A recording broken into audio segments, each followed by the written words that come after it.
Hello friends, आपका स्वागत है UPSC IAS prime YouTube channel पर। एडीसीए बेसिक कोर्स की यह क्लास 2 वीडियो है। पिछले वीडियो में हमने देखा था एडीसीए के सिलेबस के बारे में कि एडीसीए का सिलेबस क्या है, और इस वीडियो में हम स्टार्ट करेंगे नोटपैड कि नोटपैड क्या होता है, इसमें हम क्या वर्क करते हैं। यदि आप लोग भी कंप्यूटर बेसिक और नोटपैड सीखना चाहते हैं तो खासकर यह वीडियो आप लोगों के लिए ही है। आप लोग इस वीडियो को देखेंगे तो आप लोगों को नोटपैड की पूरी जानकारी हो जाएगी। तो चलिए हम जानते हैं कि नोटपैड क्या है। नोटपैड एक टेक्स्ट एडिटर प्रोग्राम है जो माइक्रोसॉफ्ट विंडोज ऑपरेटिंग सिस्टम के साथ इनबिल्ट आता है। माइक्रोसॉफ्ट विंडोज यानी कि जब हम अपने कंप्यूटर में कोई भी ऑपरेटिंग सिस्टम इंस्टॉल करते हैं तो नोटपैड उसी के साथ आता है। नोटपैड को हमें अलग से इंस्टॉल करने की जरूरत नहीं होती है। नोटपैड एक साधारण टेक्स्ट एडिटर है जिसका उपयोग मुख्य रूप से कोई साधारण नोट लिखने, पढ़ने तथा एडिट करने के लिए किया जाता है। अगर हमें सिंपल से टाइपिंग करनी होती है तो हम नोटपैड का ही यूज करते हैं, क्योंकि नोटपैड पे हम कोई फॉर्मेटिंग नहीं कर सकते। नोटपैड को रिचर्ड ब्रोडी ने बनाया था। वैसे नोटपैड एक साधारण टेक्स्ट एडिटर है पर बहुत ही उपयोगी है, क्योंकि इसका इस्तेमाल केवल टेक्स्ट एडिटिंग तक सीमित नहीं है बल्कि इसका इस्तेमाल कोडिंग करने के लिए भी किया जाता है। नोटपैड पर कार्य करना बहुत ही आसान है, खास करके बिगिनर के लिए, क्योंकि इसमें लिखे जा रहे नोट्स को फॉर्मेट करने के लिए कुछ ज्यादा फंक्शन तथा टूल नहीं होते हैं। यह एक लाइट वेट प्रोग्राम होता है, जिस कारण यह एक साधारण कंप्यूटर पर भी बड़े ही आसानी से रन होता है, क्योंकि जो नोटपैड है लाइट वेट होता है। अगर लाइट वेट का मतलब ये होता है कि हम चाहे जितना नॉर्मल हमारा कंप्यूटर हो, हम उस कंप्यूटर पर नोटपैड को चला सकते हैं। नोटपैड का फाइल एक्सटेंशन .txt होता है। जब हम अपने नोटपैड पे कोई वर्क करते हैं, फाइल को सेव करेंगे तो वहां पर इसका एक्सटेंशन दिखाई देगा। इसका मतलब यह होता है कि जो हमारी फाइल है वो नोटपैड पर बनाई गई है। अगर हम अपनी फाइल किसी दूसरे कंप्यूटर पर भेजते हैं तो उसको पता चल जाता है कि ये फाइल किस पर बनाई गई है, इसीलिए इसका एक एड्रेस होता है .txt। नोटपैड का उपयोग क्या होता है? नोटपैड पर हम प्लेन टेक्स्ट नोट फाइल बनाने के लिए करते हैं। प्लेन टेक्स्ट फाइल पढ़ने के लिए हम नोटपैड का उपयोग करते हैं। टेक्स्ट फाइल एडिट करने के लिए नोटपैड का यूज किया जाता है। साधारण कोडिंग के लिए, कोडिंग का मतलब ये होता है जैसे HTML हमें कोई भी वेब डिजाइनिंग का कोड लिखना होता है तब हम नोटपैड का ही यूज करते हैं। कोड एडिट करने के लिए नोटपैड का उपयोग किया जाता है। बैच फाइल इत्यादि बनाने के लिए जो नोटपैड है इसका उपयोग किया जाता है। तो आप लोग जान गए होंगे कि नोटपैड क्या होता है। तो चलिए जानते हैं कंप्यूटर पर हम नोटपैड को कैसे ओपन करेंगे। अभी हम अपने कंप्यूटर स्क्रीन पर हैं, हमको नोटपैड ओपन करना है तो यहाँ पर स्टार्ट बटन पर आएंगे। जो स्टार्ट बटन है ये हमारे प्रोग्राम होते हैं। यहाँ पर हम आएंगे, यहाँ पे नीचे विंडोज एसेसरीज, यहाँ पर जो विंडोज एसेसरीज का दिखाई दे रहा है अपन इस पे क्लिक करेंगे। यहाँ पर दिया है नोटपैड, क्योंकि विंडोज एसेसरी में नोटपैड इसलिए है क्योंकि जब हम अपने कंप्यूटर में ऑपरेटिंग सिस्टम को इंस्टॉल करते हैं तो नोटपैड उसी के साथ आता है, इसीलिए इसको विंडोज एसेसरी में रखा गया है। यहाँ से हम अपने नोटपैड को ओपन कर सकते हैं। एक तरीका है, या फिर यहाँ पर जो सर्च बार दिखाई दे रहा है इस पे हम क्लिक करेंगे। यहाँ पर नोटपैड टाइप कर देंगे, नोटपैड ओपन होके आ जाएगा। इस पे हम क्लिक करेंगे, हमारा नोटपैड यहाँ ओपन हो जाएगा। या फिर अपने कीबोर्ड से विंडो बटन के साथ R बटन प्रेस करेंगे और यहाँ इसमें हम सर्च करेंगे नोटपैड और यहाँ से हम ओके कर देंगे। हमारे सामने नोटपैड इस तरीके से ओपन होके आ जाएगा। तो आप लोग जान गए होंगे कि नोटपैड को हम कैसे ओपन कर सकते हैं। सबसे पहले जब हम नोटपैड को ओपन करते हैं तो यहाँ पर जो हमको दिखाई दे रहा है ये हमारा नोटपैड का कुछ इंटरफेस होता है। नोटपैड हमारा इस तरीके से दिखाई दे रहा है। सबसे ऊपर का जो भाग होता है इसको हम टाइटल बार बोलते हैं। चलो एक बार इसको हम फुल स्क्रीन में यहाँ से कर लेते हैं। जो हमारा सबसे ऊपर का भाग है इसको हम टाइटल बार बोलते हैं। टाइटल बार में जब हम अपने फाइल को सेव करेंगे तो उस फाइल का नाम टाइटल बार में दिखाई देता है। डिफॉल्ट रूप से फाइल का नाम अनटाइटल्ड होता है। जब हम अपने फाइल को सेव कर लेंगे तब अनटाइटल्ड के जगह पर हमारी फाइल का नाम शो होता है। टाइटल बार के ठीक राइट साइड में 3 बटन दिए होते हैं, ये हमारे कंट्रोल बटन होते हैं। इससे हम अपने नोटपैड को कंट्रोल करते हैं। सबसे पहले यहाँ पर जो दिया हुआ है इस पे अगर हम क्लिक कर देंगे होता है क्लोज का ऑप्शन, यहाँ से हमारा नोटपैड बंद हो जाएगा। फिर ओपन करना है, यहीं से हम नोटपैड को ओपन कर लेते हैं। जो ये बटन दिया हुआ है ये हमारा होता है रिस्टोर डाउन और मैक्सिमाइज का। इस पे हम क्लिक कर देंगे तो नोटपैड हमारी छोटी स्क्रीन में हो जाएगी।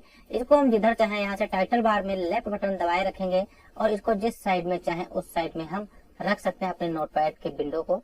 यहाँ से इसका साइज बड़ा कर सकते हैं, इस तरीके से जहाँ चाहे वहाँ हम रख सकते हैं।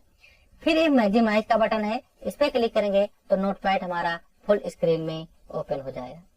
फिर उसके बाद मिनिमाइज का ऑप्शन आता है, मिनिमाइज पे क्लिक करेंगे तो जो भी हमारा ओपन प्रोग्राम होगा और टास्क बार में आ जाएगा। ओपन करना है, यहाँ से हम नोटपैड को ओपन कर सकते हैं। तो आप लोग जान गए होंगे कि तीनों बटन का काम क्या होता है, टाइटल बार में क्या दिखाई देता है। ठीक टाइटल बार के नीचे जो हमें दिखाई दे रहा है ये 5 ऑप्शन, इसको हम मेनू बार बोलते हैं। फाइल, एडिट, फॉर्मेट, व्यू और हेल्प, ये हमारे मेनू होते हैं।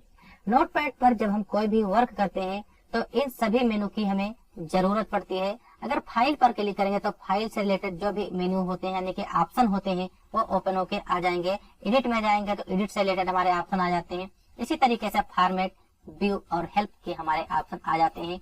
जब हम कोई भी वर्क करेंगे तो इन्हीं मेनू की जरूरत पड़ती है। फिर सबसे इम्पोर्टेंट भाग जो होता है टेक्स्ट एरिया। मेनू बार के ठीक नीचे जो यहाँ पे ब्लैंक एरिया दिखाई दे रहा है इसको हम टेक्स्ट एरिया के नाम से जानते हैं। अगर हम कोई भी वर्क करते हैं तो टेक्स्ट एरिया में ही दिखाई देता है। मान लिया अभी जो हम कुछ टाइप कर रहे हैं यहाँ पर और टेक्स्ट एरिया पर ही दिखाई देता है, इसीलिए नोटपैड का सबसे महत्वपूर्ण भाग टेक्स्ट एरिया होता है।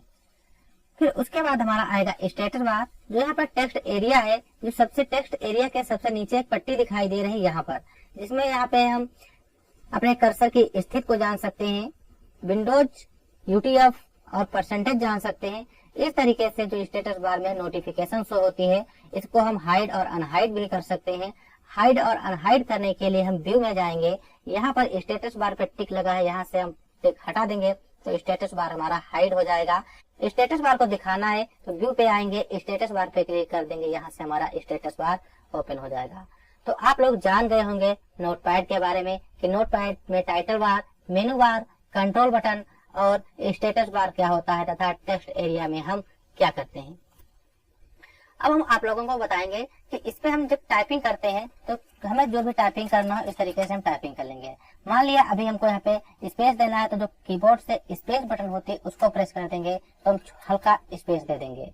अगर हमें अधिक स्पेस देना होता है तो यहाँ पे जो कीबोर्ड की टैब बटन होती है, टैब बटन प्रेस करेंगे, यहाँ से हम अधिक स्पेस इस तरीके से दे सकते हैं।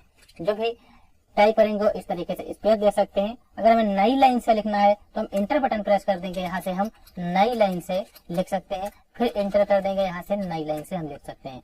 मान लिया अभी हमको यहाँ से लिखना है तो हम इंटर प्रेस करके चले जाएंगे, यहाँ से जो भी लिखना है हम लिख सकते हैं। आगे दब के लिखना है तो टैब प्रेस करेंगे, यहाँ से हम लिख सकते हैं। तो आप लोग समझ गए होंगे कि इस पे हम टाइपिंग कैसे करते हैं। फिर हम बताते हैं कि जैसे कि हमें कोई भी लेटर, लाइन, पैराग्राफ सेलेक्ट करना है तो हम नोटपैड पे कैसे सेलेक्ट करते हैं। जैसे ये हमारी एक लाइन लिखी हुई है, इसको यहाँ से हम सेलेक्ट करना चाहते हैं तो जो हमारा माउस का कर्सर होता है उसको हम यहाँ पे रखेंगे, माउस की लेफ्ट बटन दबाए रखेंगे और जिस साइड में हमको सेलेक्ट करना है उस साइड में अपने माउस को हम धीरे से स्क्रॉल कर देंगे, उस साइड में हमारा सिलेक्शन होता चला जाएगा। यहाँ से इसको डिलीट करना है तो सेलेक्ट करके कीबोर्ड से डिलीट बटन प्रेस करेंगे और उतना हमारा डिलीट हो जाएगा। हमें राइट साइड की तरफ सेलेक्ट करना होता है तो यहाँ पे कर्सर रखेंगे, यहाँ से हम राइट साइड की तरफ अपने माउस को स्क्रॉल करेंगे, यहाँ से राइट साइड की तरफ सिलेक्शन होता चला जाएगा। एक एक लाइन सेलेक्ट करना है तो यहाँ से रखेंगे, जैसे नीचे की तरफ स्क्रॉल करेंगे तो एक एक लाइन हमारा सेलेक्ट होता जाएगा। तो आप लोग इस तरीके से भी सेलेक्ट कर सकते हैं।